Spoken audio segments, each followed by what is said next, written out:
Good morning, boys and girls, and welcome back to Sunday School. Have you ever heard God talk? What do you think God sounds like? Do you think it's a big, powerful voice or a really gentle whisper?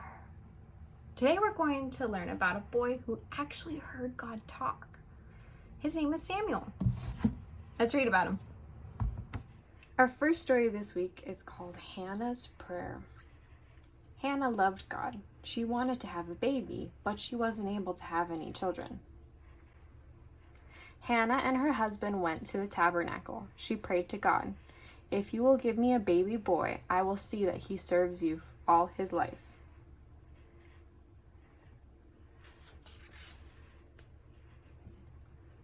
Eli was a priest. He saw Hannah praying.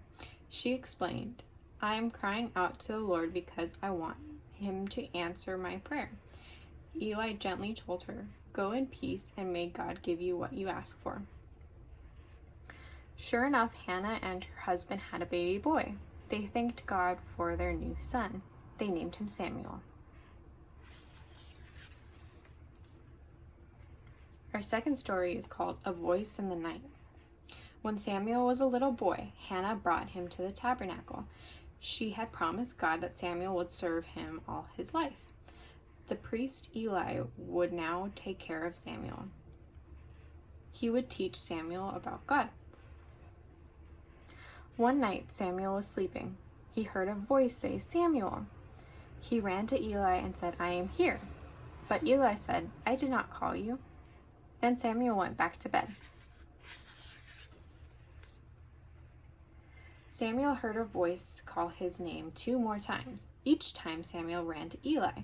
Finally, Eli told Samuel, "I think God is speaking to you. Next time say, 'Yes, Lord, I am listening.'"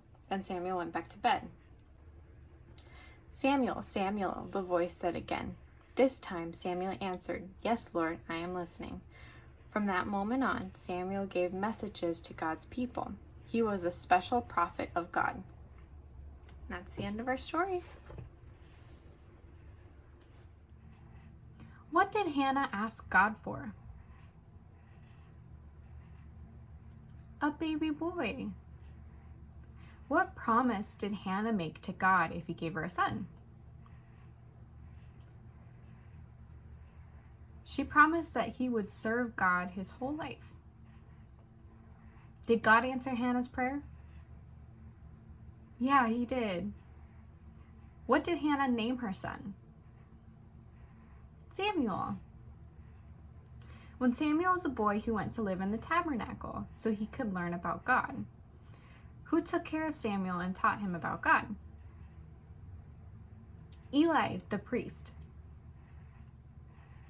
What did Eli tell Samuel to say when God was calling him?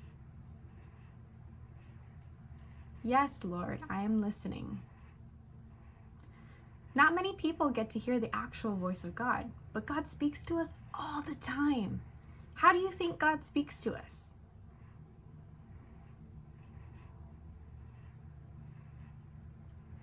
One way God speaks to us is through the Bible. The Bible is God's words to us. When we read the Bible, we learn who God is and what he wants to say to us. The more we read our Bible, the more we understand what God is telling us. That's all for our lesson plan today. Let's close in prayer. Dear God, thank you for giving us the Bible. Help us to understand what we read and to hear your voice clearly. I pray that you speak to each child in our congregation. I ask that you give them the ability to hear your voice. Amen. Bye, boys and girls. I'll see you next week.